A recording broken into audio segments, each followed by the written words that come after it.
जब पूरा ब्रज संध्या की बेला में धीरे धीरे शांत हो चुका था, गैया अपने अपने स्थान पर बैठ चुकी थी और वन में एक शांति सी छा गई थी। उसी समय एक ऐसी लीला आरंभ होने जा रही थी जो केवल विवाह की कथा नहीं थी, बल्कि प्रेम और भाग्य के मिलन की कथा थी। एक और वन में खड़े थे श्याम वर्ण ठाकुर श्री कृष्ण, जिनकी मुस्कान में सारा ब्रह्मांड समाया हुआ है, और दूसरी ओर 80-90 वर्ष की झुकी हुई देह लिए लचकती हुई चाल से उनकी ओर बढ़ती आ रही थी पूर्णमासी। यह कोई साधारण आगमन नहीं था, यह वह क्षण था जब ब्रिज का भविष्य करवट लेने वाला था। उस समय ठाकुर जी वन में गैया चरा रहे थे। उनके सभी सखा अपने अपने घर जा चुके थे। केवल एक ही सखा वहां रुका था, मनसुखा। पूर्णमासी दूर से यह दृश्य देख रही थी और मन ही मन सोच रही थी कि अच्छा हुआ सब चले गए। अब यदि इस मनसुखा को किसी तरह हटा दिया जाए तो कन्हैया को अपने साथ ले जाना सरल हो जाएगा। जैसे जैसे पूर्णमासी पास आती गई, मनसुखा ने उन्हें देखा और हंसते हुए बोला, लाला जरा देखो तो सही, ऐसा लग रहा है जैसे कोई झूला झूलता हुआ चला आ रहा हो। ठाकुर जी भी मुस्कुराए और बोले, हाँ मनसुखा, हमें भी तो ऐसा ही प्रतीत हो रहा है। जैसे ही पूर्णमासी और निकट आई, मनसुखा चौंक गया और बोला, अरे लाला, यह तो वही है पूर्णमासी।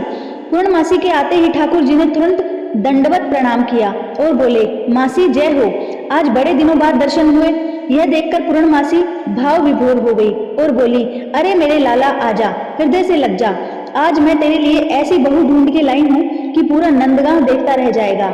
मनसुखा भी वहीं खड़ा था, उसने भी दंडवत किया और बोला, मासी हम भी यही हैं, हमें भी कोई आशीर्वाद दे दीजिए। इस पर पूर्णमासी हंसकर बोली, तुझे ऐसा आशीर्वाद दूंगी कि तू बतासे जैसा हो जाएगा, कोई हाथ लगाए तो तू फूट जाएगा। मनसुखा ने कहा, मासी ऐसा आशीर्वाद क्यों? तो पूर्णमासी बोली, तू अपना काम कर, मैं अपने काम से आई हूँ। ठाकुर जी ने पूछा, मासी कौन सी कन्या है? पूर्णमासी बोली, बरसाने में भानु बाबा की बेटी राधा। यह सुनते ही ठाकुर जी मंद मंद मुस्काने लगे। पूर्णमासी बोली, अब कोई बहाना नहीं, माँ सबरी भी तेरी प्रतीक्षा कर रही हैं। मनसुखा बीच में बोला, ऐसे कैसे? पहले मेरा ब्याह होएगा पक्का, तब लाला जाएंगे। पूर्णमासी ने मना किया, पर मनसुखा बोला, यशोदा मैया ने जिम्मेदारी दी है कि लाला को अकेला न छोड़ूं। संध्या गहराने लगी।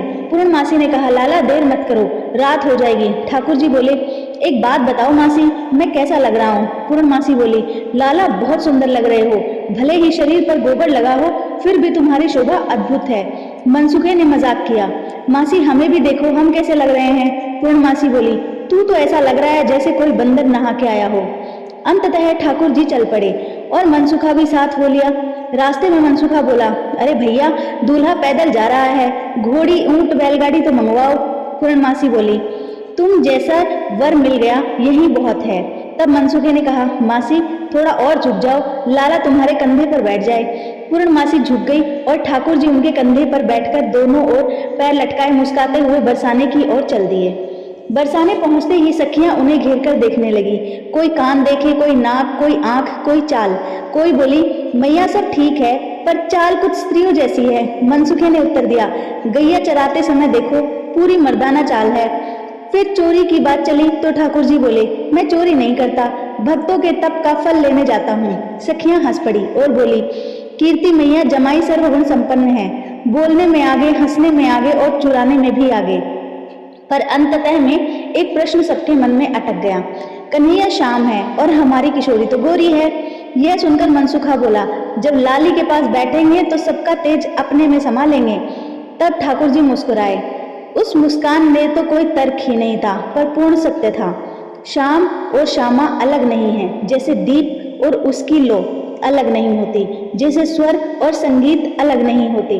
वहीं ब्रिज में यह स्वीकार कर लिया कि जहाँ श्याम है वहीं श्यामा है, और जहाँ श्यामा है वहीं संपूर्ण प्रेम है।